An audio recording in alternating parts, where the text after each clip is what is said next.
Guys, welcome to it's you TV. నేను మీ నందు. ఏపీలో కొత్త బ్యాక్టీరియా కలకలం రేపుతోంది.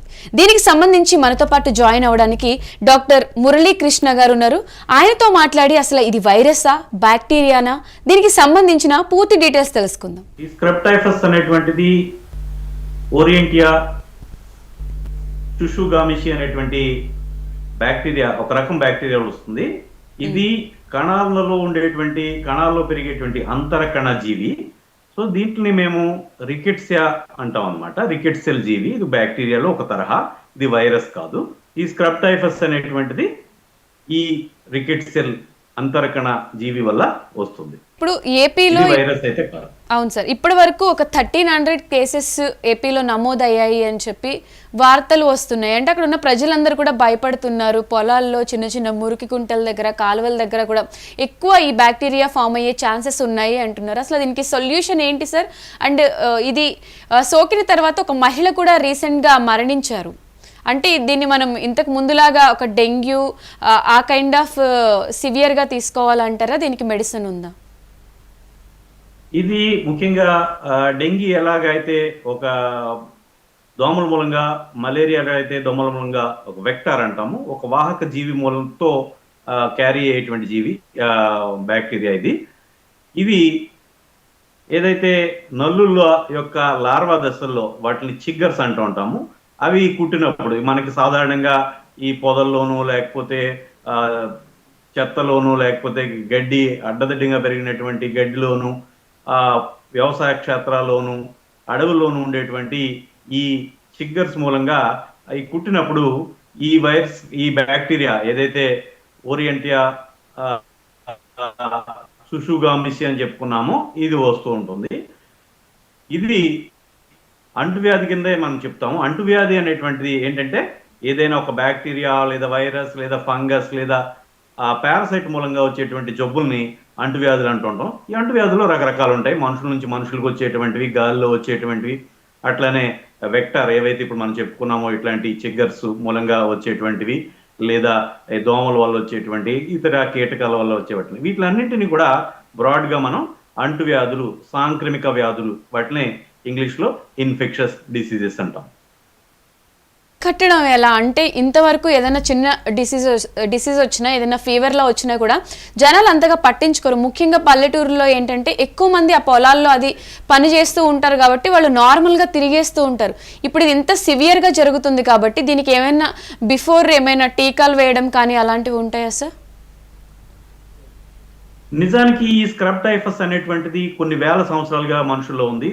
స్క్రబ్ అంటే మన పొదలు అనేటువంటి అర్థంలో వస్తుంది. పొలాల్లోనూ, వ్యవసాయ క్షేత్రాల్లోనూ, లేదా తోటల్లోనూ, గుబురులోను, మన పార్కుల్లోనూ, ఇట్లాంటి చోట్ల పెరిగేటువంటి ఒక నల్లి యొక్క లార్వా ఏదైతే ఉందో అది కుట్టడం వల్ల వస్తుంది. స్క్రబ్స్ నుంచి, ఎక్కువగా పొదల నుంచి వస్తుంది కాబట్టి స్క్రబ్ అన్నారు. టైఫస్ అనేటువంటిది పురాతన కాలంలో ఈ జబ్బు సోకి బాగా తీవ్రం అయిపోయినప్పుడు మనిషి యొక్క మెదడుకు కూడా సోకేటువంటి అవకాశం ఉంది. అప్పుడు ఒక రకమైనటువంటి మబ్బుగా, ఒక మగతగా ఉండేటువంటి పరిస్థితి ఉంటుంది. అందుకని టైఫస్ అనేటువంటిది ఒక మబ్బు అనేటువంటి అర్థంలో వాడతాం అనమాట.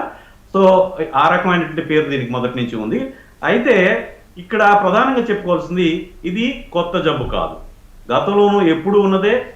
ఇప్పుడు మనకి కొంచెం టెస్టులు ఎక్కువగా పెరగడం వల్ల, అట్లానే ఇప్పుడు సీజన్ మారడం వల్ల, వర్షాలు అకాలంగా ఉండడం వల్ల, ఈ యొక్క ఈ పొదలు లేదా ఈ పిచ్చి మొక్కలు బాగా పెరగడం వల్ల వీటికి ఎక్స్పోజ్ అయిన వాళ్ళకి వచ్చేటువంటి అవకాశం ఉంది. సో ఇదేమి కొత్త జబ్బు కాదు, గతంలో ఉన్నదే. ఎక్కువగా ఎవరైతే వ్యవసాయ పనులు చేస్తుంటారో, ఎవరైతే పొదల్లో పనులు చేస్తుంటారో, శుభ్రపరిచేవాళ్ళు, తోటలు కొట్టేవాళ్ళు, లేకపోతే ఎవరైతే పొలాల్లో, తోటల్లో పనిచేసేవాళ్ళు, ఈ పారిశుద్ధ్య కార్మికులు, లేకపోతే ఇంట్లో కూడా మనం ఏదైనా పిచ్చి మొక్కలు, వాటి చుట్టూ రకరకాల కీటకాలు, చిన్న చిన్న పురుగులు ఉంటూ ఉంటాయి. అలాంటివి ఏమైనా వాటికి ఎక్స్పోజ్ అయినప్పుడు, అవి కుట్టినప్పుడు ఇవి వచ్చేటువంటి అవకాశం ఉంది. అంటే సార్ ఇప్పుడు రీసెంట్గా చాలా మంది హాస్పిటల్లో అడ్మిట్ అవ్వడము, ఎక్కువ కేసెస్, నంబర్ ఆఫ్ కేసెస్ పెరుగుతున్నాయి కాబట్టి ఎక్కువ ఇప్పుడు ప్రజలందరూ భయాందోళనలకు గురవుతున్నారని చెప్పి మనం చెప్పుకోవచ్చు. దీనికి సంబంధించి అంటే ఇది ఎప్పటి నుంచో ఉంది, ఇప్పుడు టెస్ట్లు అవి ఎక్కువ ఉన్నాయి కాబట్టి ఇప్పుడు బయటపడింది అంటున్నారు. అంటే నల్లిలా ఉండే ఈ చిన్న పురుగు కుడితే ప్రాణాలు పోయేంత హానికరం ఉంటుంది సార్? అంటే అంత పాయిజన్ ఏముంటుంది దాంట్లో? దీని యొక్క లక్షణాలు కనుక మనం చెప్పుకోవాల్సి వస్తే, ఈ నల్లి కుట్టిన చోట్ల ఒక పురుగు పుండులాగా ఏర్పడి దాని మీద ఒక పెంకులాగా, ఒక పొలుసులాగా ఈ నల్లగా ఏర్పడుతుంది. దాన్ని ఎస్కార్ అని చెప్పేసి డాక్టర్స్ అంటుంటాము. మనం గాయం తగ్గేటప్పుడు పైన పెంకు కడుతుంటుంది కదా, అది ఒక డెడ్ సెల్స్ అన్నమాట, నెక్రోటిక్ సెల్స్. ఆ చర్మం దాని కింద ఉండేటువంటి కొన్ని కణాలు అవి నెక్రోజ్ అయిపోయి డెడ్ అయిపోయి ఆ రకంగా గట్టిగా నల్ల పెంకులాగా ఏర్పడుతుంది. దీన్ని ఎస్కార్ అంటూ ఉంటాము. వాస్తవానికి చాలా మంది ఇవి ఎక్స్పోజ్ అయిపోయినప్పటికీ, చాలా మందికి నల్లు యొక్క లార్వా దశలు, చిగ్గర్స్ కుట్టినప్పటికీ కూడా ఎక్కువ మంది వాళ్ళ యొక్క ఇమ్యూనిటీ మూలంగా వాటిని తట్టుకుని వాటిని ఆ ఇన్ఫెక్షన్ ని శరీరం క్లియర్ చేస్తుంది. దీన్ని మనం అబార్టివ్ ఇన్ఫెక్షన్స్ అంటాం. 170 మంది 80 మంది వ్యవసాయదారుల్లో, అలాగే వ్యవసాయ కూలీల్లో, అట్లాగే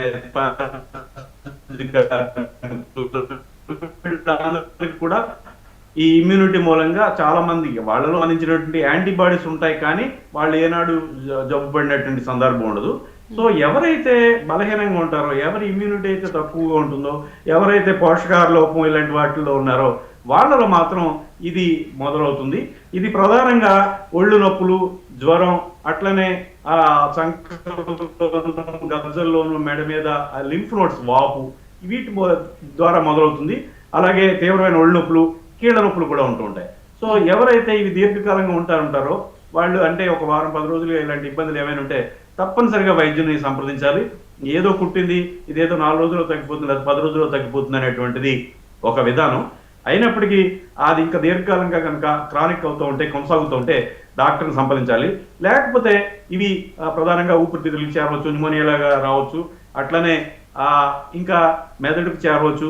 అటువంటి పరిస్థితుల్లో మనం ఖచ్చితంగా దీన్ని ముందుకు ముందే క్రానిక్ అవ్వకుండా, ఏదైనప్పటికీ జ్వరాలని, ఒళ్ళు నొప్పుల్ని, ఏదైనా శరీరం మీద ప్రధానంగా కాళ్ళు, చేతులు ఏవైతే బయటికి ఎక్స్పోజ్ అయి ఉంటాయో వాటికి మనం ఎక్కడైనా ఒక పొక్కులు దాన్ని వచ్చి దాని మీద తగ్గేటువంటి ఒక నల్లటి పొలుసు వంటి ఏదైనా ఉంటే గనక వైద్యుని సంప్రదించుకోవాలి. ఇప్పుడు చక్కటి వైద్యం ఉంది దీనికి. ఏదైనా సరే తగిన వైద్యం సకాలంలో కనుక అందిస్తే పూర్తిగా రికవర్ అయ్యేటువంటి అవకాశం ఉంది. ఇది ప్రమాదకరం కాదు. అరుదుగా ఇది క్రానిక్ అవడం మూలంగా వారిలో కూడా ఇతరేతర సమస్యల వల్ల వారికి ఆర్గన్ ఫెయిల్యూర్స్ వచ్చి ప్రాణాంతకం అయ్యేటువంటి అవకాశం తప్ప ఇది 5% కంటే తక్కువ ప్రాణాంతకమైన జబ్బు. మురళి గారు, అసలు అర్లీ స్టేజ్ లో దీన్ని ఎలా గుర్తించాలి? సిమ్టమ్స్ ఏముంటాయి? అంటే భయపడకుండా ముందే మనం ఎటువంటి టెక్నిక్స్ ఫాలో అయితే బెటర్, అలానే ఎటువంటి టెస్టులు చేయించుకోవాలి ఒకసారి చెప్పగలరా? నిజానికి ఇది చాలా సింపుల్ గా అందరికీ, మనకి ఈ వ్యవసాయ పనుల్లో అక్కడ పొదల్లోనూ లేకపోతే మొక్కల్లోనూ గడ్డిలోనూ పనిచేసేటప్పుడు రకరకాల క్రిమి కీటకాలు కుడుతూనే ఉంటాయి. ఆ రకమైన క్రిమి కీటకాలుగానే మనం భావించవచ్చు. అయితే చాలా తక్కువ సందర్భాల్లో మాత్రమే ఇది జబ్బుగా పరిణమిస్తుంది. ఎక్కువ మందికి ఈ వారి యొక్క శరీరం దీన్ని అదుపు చేసి పూర్తిగా కంట్రోల్ చేస్తుంది. సో ఎక్కడైతే కుట్టిందో అక్కడ ఒక మచ్చలాగా ఏర్పడుతుంది. అది ఆ చర్మం కింద ఉన్నటువంటి కొన్ని కణాలు కలిసి అవి నెక్రోజ్ అయిపోయి చచ్చిపోయి ఆ నల్లటి, ఎప్పుడైతే మనం చూడండి పుండు మానేటప్పుడు నల్ల పుండు పడిందని అక్కడ దానిపైన ఒక పొక్కులాగా, ఒక పొలుసులాగా పడుతుంది. ఆ రకమైన పొలుసులు ఉండి తర్వాత ఇతర లక్షణాలు ఉన్నప్పుడు జ్వరం కానీ, అలాగే ఒళ్ళు నొప్పులు, ఇవి దీర్ఘకాలం ఉన్నప్పుడు ఇతరేతరంగా అయితే జలుబులో లేకపోతే దగ్గులో ఇలాంటివి లేకుండా కేవలం జ్వరం ఉండి ఇక్కడ ఏదైనా శరీరం మీద ఒక మచ్చ లాంటిది ఏర్పడింది అంటే, ఒక పొలుసు లాంటిది ఏర్పడింది అంటే అది ఖచ్చితంగా ప్రత్యేకించి ఎవరైతే రిస్క్ ఉందో, ఈ పారిశుద్ధ్య కార్మికులు కానివ్వండి, వ్యవసాయ కూలీలు కానివ్వండి, వ్యవసాయదారులు కానివ్వండి, ఎవరైతే ఇళ్లలో కూడా తోట పనులు చేసుకునే మరి ఆ పెరటి తోటలు చేసుకునే వాళ్ళు కానివ్వండి, వాళ్ళు ఎవరికైనా సరే ఈ రకమైనటువంటి లక్షణాలు వస్తే కనుక దీన్ని అశ్రద్ధ చేయకుండా వైద్యుని సంప్రదించాల్సిన అవసరం ఉంది. ఇవి మొదట్లో గజ్జల్లో బెళ్ళు కట్టడం, కాళ్ళలో అయితేని, చేతుల మీద అయితే కనుక చంకల్లోను, అట్లనే మొహం మీద లేదా మెడ మీద అయితే మెడ మీద ఈ ఏవైతే లింఫ్ నోడ్స్ అంటామో ఆ లింఫ్ గ్రంథులు అంటాం మనం, ఆ లింఫ్ నోడ్స్ పెద్దవి అయ్యేటువంటి అవకాశం ఉన్నాయి. అవి బెళ్ళలు కడతాయంటాం కూడా, మనం కాళ్ళకి దెబ్బకి తగిలినప్పుడు గజ్జల్లో బెళ్ళలు కట్టడం అంటాం, అట్లాంటివి అవి వైద్యులు పూర్తిగా గుర్తిస్తారు. సో ఇటువంటివి ఉన్నప్పుడు, అట్లాగే జ్వరం ఉన్నప్పుడు, ఒళ్ళు నొప్పులు ఉన్నప్పుడు, కీళ్ళ నొప్పులు ఉన్నప్పుడు ఖచ్చితంగా వైద్యుని సంప్రదించాలి. వైద్యుని దగ్గరికి వెళ్ళినప్పుడు కూడా ఇదేదో జ్వరం ఉంది, లేదా దగ్గు ఉంది, లేదా ఒళ్ళు నొప్పులు ఉన్నాయనే కాకుండా కాళ్ళ మీద కానీ చేతుల మీద కానీ ఈ రకమైనటువంటి నల్లటి మచ్చలు ఏవైనా కాలిపోయిన తర్వాత, లేదా గాయం తగ్గేటప్పుడు దాని మీద ఏర్పడేటువంటి పెళుసు లాంటి ఇవి ఉన్నప్పుడు కూడా వైద్యునికి తప్పనిసరిగా ఇది మాకు ఇట్లా వచ్చిందని చెప్పేసి వాళ్ళు చూపిస్తే, ఈ హై డిగ్రీ ఆఫ్ సస్పెషన్ అంటాం, ఇది దాన్ని అనుమానించి వారు తగినటువంటి వైద్యం చేస్తారు. సార్ అసలు టెస్ట్లు అంటే ఏమేమి టెస్టులు చేస్తారు సార్ ఈ వైరస్కి సంబంధించి? నిజానికి దీనికి PCR టెస్ట్లని, యాంటీబాడీ స్పెసిఫిక్ టెస్ట్లని ఉన్నాయి. గతంలో ఎప్పుడో మనం వీల్ ఫెలిక్స్ టెస్ట్ అనేది వేరే టెస్ట్ చేస్తూ ఉండేవారు. అయితే ఇది చాలా సందర్భాలలో దాదాపు ప్రైమరీ హెల్త్ సెంటర్లోనూ, లేకపోతే ఒక ఇండివిజువల్ ప్రాక్టీస్ చేసి ఒక మాదిరి టౌన్లోనో చిన్న సిటీలోనో ప్రాక్టీస్ చేసే వాళ్ళందరూ కూడా దీన్ని క్లినికల్గా మాత్రమే, అంటే చూసి దాని అంతటా దాన్ని వెంటనే డయాగ్నోస్ చేయగలిగేటువంటి పరిస్థితి. దీనికి మరీ ఎక్కువ టెస్టులు కూడా అవసరం లేదు. ఇతర టెస్టులు చేస్తాం, ఎందుకంటే మిగతా వాటిని ఎక్స్క్లూడ్ చేసుకోవడం చేస్తాం తప్ప దీన్ని నిర్ధారించడానికి పెద్ద టెస్టులు అవసరం లేదు. మిగతా ఏదైనా మలేరియా, లేకపోతే టైఫాయిడా, ఇలాంటి ఏవైనా ఉండడం, వాటిని ఏమైనా ఎక్స్క్లూడ్ చేయడం చేస్తారు తప్ప ఇవి ప్రాథమికంగా ఇది క్లినికల్ డయాగ్నోసిస్. మిగతా టెస్టులు అవి కూడా పెద్ద సిటీస్లోను, గవర్నమెంట్ హాస్పిటల్స్లోను, పెద్ద మెడికల్ కాలేజ్ హాస్పిటల్స్లోనే అందుబాటులో ఉంటాయి. సాధారణంగా ఇది క్లినికల్ డయాగ్నోసిస్. చూసి అనుభవజ్ఞులైన డాక్టర్ దీన్ని గుర్తించి ఇది స్క్రబ్ టైఫస్ లో ఉందని చెప్పేసి దానికి సంబంధించినటువంటి వైద్యం ఇచ్చేటువంటి అవకాశం ఉంది. సార్ అసలు దీని ట్రీట్మెంట్ ఎలా ఉంటుందంటే, బ్యాక్టీరియా వన్స్ మన బాడీలో వచ్చింది అని తెలిసిన తర్వాత మీరు ఏ కైండ్ ఆఫ్ ట్రీట్మెంట్ ఇస్తారో, అసలు హాస్పిటల్లో అడ్మిట్ అవ్వాల్సిన ఛాన్సెస్ ఏమైనా ఉంటాయా, లేకపోతే ఇంట్లో ఉండి ట్రీట్మెంట్ కూడా తీసుకోవచ్చా? ఇది హాస్పిటల్లో అడ్మిట్ అయ్యవలసిన పరిస్థితి అనేటువంటిది చాలా ముందుకు వెళ్ళిపోయి బాగా క్రానిక్ అయిపోయి ముదిరిపోయినటువంటి పరిస్థితి. 190 మంది లేదా అంతకంటే ఎక్కువ మంది కూడా ఇవి ఏదైతే తగినంత ముందుగానే సకాలంలో కనుక వైద్యుని కనుక సంప్రదిస్తే కేవలం ఓపీ ట్రీట్మెంట్ మాత్రల ద్వారానే తగ్గేటువంటి అవకాశం ఉంది. దీనికి ప్రధానంగా టెట్రాసైక్లిన్స్ తరగతికి చెందినటువంటి మందులు, అట్లనే మ్యాక్రోలైడ్స్ అంటాం ఆ తరగతికి చెందిన మందులు, అట్లనే రిఫామైసిన్స్ అంటాం. ఈ 3 తరగతులకు చెందిన మందులు, ఈ రకరకాల మాలిక్యూల్స్ ఉంటాయి దాంట్లోనే, వాటికి తరగతికి చెందినటువంటి మందులు వీటి మీద బాగా ఎఫెక్టివ్ గా పనిచేస్తుంటాయి. ఇది ఒక 10 రోజుల నుంచి 14 రోజుల పాటు యాంటీబయాటిక్ కోర్స్ వాడడం వల్ల పూర్తిగా మామూలు అయ్యేటువంటి అవకాశం ఉంది. సో సీక్వెల్ అది కూడా ఏదైతే దుష్పరిణామాలు రాకుండా ఉండాలి అంటే, తర్వాత దీర్ఘకాలంలో ఇంకా ఇతర ఇబ్బందులు రాకుండా ఉండాలంటే సకాలంలో వైద్యుని చేరుకోవాల్సిన అవసరం ఉంది. అట్లనే ఇంకెవరికైనా క్రానిక్ గా ఉంటే వారిలో గనక న్యూమోనియాలు, లేదా కడుపులో నొప్పి, అలాగే లివర్కి కొంచెం ఇబ్బంది రావచ్చు, లేదా మెదడుకు సంబంధించి మెనింజైటిస్ లాంటివి రావచ్చు. అలాంటి సందర్భాల్లో వారికి దీర్ఘకాలం వైద్యం వస్తుంది. అదే సందర్భంలో ఏదైతే ఆర్గాన్ కిడ్నీ దెబ్బతింటే ఆ కిడ్నీస్ కూడా కొంతమందిలో ఇబ్బంది పడే అవకాశం ఉంది. వాటికి సంబంధించినటువంటి వైద్యం చేస్తూనే ఈ యాంటీబయాటిక్స్ ఇవ్వడం మూలంగా వారు కోలుకునేటువంటి అవకాశం ఉంది. సార్ అసలు ఇటువంటి బ్యాక్టీరియాస్ రాకుండా ఉండాలి అంటే, అసలే ఇది చలికాలం కాబట్టి, అంటే ఏదైనా వైరస్ కానీ బ్యాక్టీరియా కానీ వస్తే ఇమీడియట్గా అది జనాల్లోకి సోకిస్తుంది కాబట్టి, అసలు ముందు జాగ్రత్తగా ఎటువంటి చర్యలు తీసుకుంటే బాగుంటుందంటారు? ప్రధానంగా ఇప్పుడు మనం చూసుకుంటే వ్యవసాయదారులు మనం చాలా, ఇప్పుడు చూడండి మన వీడియోలు చూస్తూ ఉంటే ఒక చిన్న దేశాల్లోనో, ఒక ఇండోనేషియాలోనో, లేకపోతే ఒక జపాన్లోనో, ఇంకా మలేషియా లాంటి దేశాల్లోనో వ్యవసాయదారులందరూ కూడా బూట్లు వేసుకుంటూ ఉంటారు. బూట్లు అంటే మోకాళ్ళ దగ్గర వరకు ఉండేటువంటి రబ్బర్ బూట్లు వేసుకుని తిరుగుతూ ఉంటారు. అటువంటి విధానాలని మనం అడాప్ట్ చేసుకోవాలి. చాలా మంది నేను చూస్తూ ఉంటాను, ఈ కాళ్ళకి అవి కూడా రకరకాల పుళ్ళు ఏర్పడి వస్తూ ఉంటారు.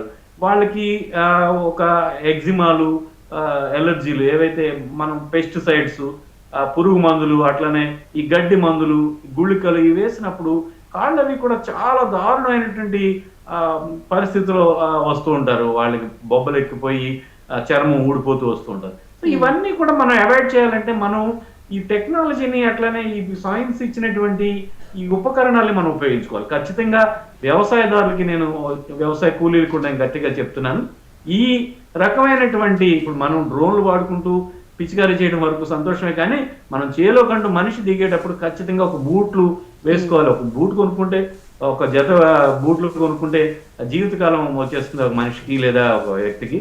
సో లేదా అదే ఎవరైనా వాడుకోవచ్చు, కడుక్కొని, అదేం పెద్ద ఇబ్బంది కాదు. అందుకని ఈ బూట్లు వాడుకోవడం. అట్లానే ఇంటి చుట్టూ కానివ్వండి, లేకపోతే పొలాల్లో కానివ్వండి, పిచ్చి మొక్కలు లేదా దాన్ని హఫాజర్డ్స్గా అది ఇష్టం వచ్చినట్టుగా పెరగకుండా ఒక పద్ధతి ప్రకారం పెరిగేటట్టుగానే చూసుకోవాలి. అట్లానే ఈ ఎవరైతే పొదల్లోకి అవి వెళ్తూ ఉంటారో, ఇది కొంతమంది బాత్రూమ్లకి కొన్ని చోట్ల లేక ఈ పొదలకి అది వెళ్తూ ఉంటారు, అలాంటివి కూడా చూసుకోవాల్సిన అవసరం ఉంది. అంటే సాధారణంగా ఈ సాంక్రమిక వ్యాధులు ఏవైతే ఇన్ఫెక్షన్స్ డిసీజెస్, అంటువ్యాధులు అనేటువంటి ఉన్నాయో, అభివృద్ధితో పాటు మన జీవన ప్రమాణాలు పెరిగినప్పుడు ఇవన్నీ కూడా బాగా తగ్గుతాయి. కాబట్టి ఈ రకమైన ఇంటి చుట్టూ పిచ్చి మొక్కలు లేకుండాను, ఆ రకమైనటువంటి దోమలు నల్లులు లేకుండాను, ఈ రకంగా మనం ఏవైతే మలేరియాకి లేకపోతే డెంగీకి ఏ రకమైనటువంటి జాగ్రత్తలు తీసుకుంటామో ఈ క్రిమి కీటకాల నుంచి రక్షణ కల్పించుకుంటూ, ఆ రకంగానే ఫుల్ హ్యాండ్స్ షర్ట్స్ వేసుకోవడం, అట్లానే బూట్లు వేసుకోవడం, వీలైనంత వరకు చర్మాన్ని కప్పుకుని ఉంచుకోవడం, ఈ రకంగా మూలంగా ఆ చర్యల మూలంగా ఈ యొక్క చిగ్గర్స్ యొక్క కాట్లకి దూరంగా ఉండొచ్చు. ఆ రకంగా ఇన్ఫెక్షన్ దాని నుంచి రాకుండా కూడా మనం కాపాడుకోవచ్చు. ప్రధానంగా మనం చక్కటి డ్రెస్ వేసుకోవడమే కాదు, మన పనిపాట్లలో వాటికి తగినన్ని రక్షణ ఉపకరణాలు వాడాలి. ముఖ్యంగా రైతులకి, రైతు కూలీలకి, వ్యవసాయదారులకి నేను చెప్పేది ముఖ్యమైనటువంటి ఏంటంటే ఈ బూట్లు వాడడం లాంటివి మనం అడాప్ట్ చేసుకున్నాం.